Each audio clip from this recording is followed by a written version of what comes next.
And olsun ki insanı biz yaratdıq və nəfsinin ona nə vəsvəsə etdiyini də biz bilirik. Biz ona şah damarından da yaxınıq. Xatırla ki, insanın sağında və solunda onun bütün əməllərini təsbit edən, qeydə alan iki mələk oturmuşdur.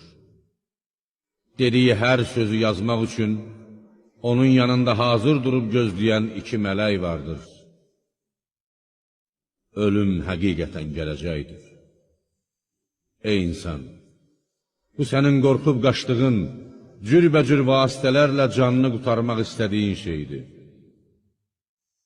Öləndən sonra yenidən dirilmək üçün sur çalınacaqdır. Bu vəd olunmuş gündür, əzab günüdür.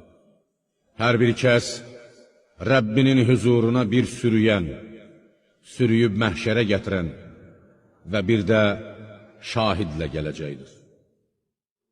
Ona belə deyiləcəkdir: sən dünyada bundan, bu müthiş günə uğrayacağından qafil idin.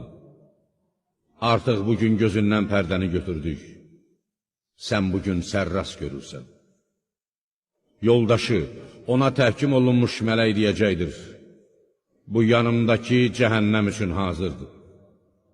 Allah o iki mələyə buyuracaqdır: atın cəhənnəmə hər bir inadcıl kafiri, xeyrə mane olanı, zülm etməklə, günah törətməklə həddi aşanı, Allahın birliyinə şəkk edəni.